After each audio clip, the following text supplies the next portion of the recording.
আসসালামু আলাইকুম রহমতুল্লাহ। আপনারা দেখতেই পাচ্ছেন এত সুন্দর প্রাণ বৈচিত্র্য পরিবেশ। এটি হচ্ছে চা বাগান, পাহাড়ের চা বাগান, চা বাগানের রাস্তা, মেঠো পথ, এরকম নীল আকাশ, এত সুন্দর সবুজ পরিবেশ। আসলেই না গেলে, না দেখলে বোঝার কোনো উপায় নেই যে এত সুন্দর পরিবেশ আমাদের এই বাংলাদেশে।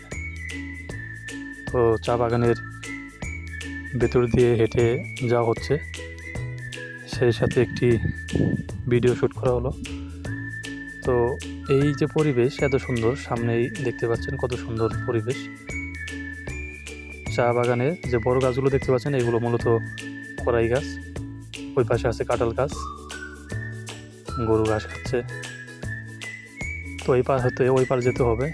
সামনে একটি ছড়া পড়লো, অর্থাৎ আমরা গ্রামের ভাষায় যেটি বলি খাল। এই খাল পার হতে হবে, কিন্তু কোন সাইড দিয়ে পার হব সেই স্থানটি খুঁজে পাওয়া যাচ্ছে না, প্রসারিত বেশি। এই জন্য এই খালের যে কম পাশ সেটি খোঁজা হচ্ছে।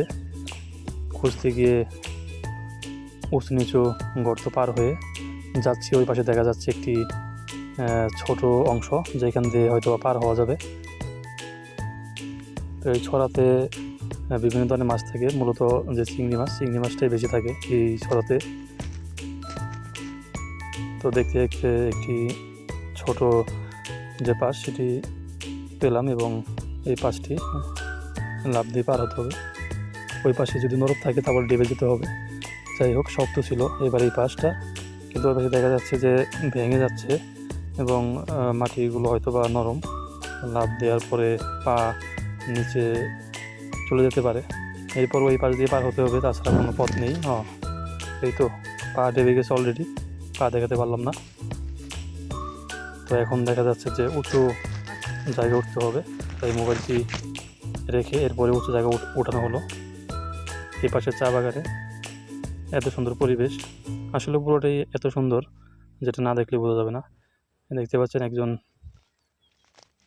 মাঝবয়সী লোক, তিনি গরু নিয়ে যাচ্ছেন, গরু চড়াচ্ছেন এই চা বাগানে। চা গাছগুলো বয়স অনেক, এগুলোর বয়স 40+ হবে, কিন্তু এত বড় হয়নি, কারণ এগুলোকে ছেটে দেওয়া হয় এবং পাতা কিছুদিন পর পর এই চা গাছের পাতা তোলা হয় চা তৈরি করার জন্য।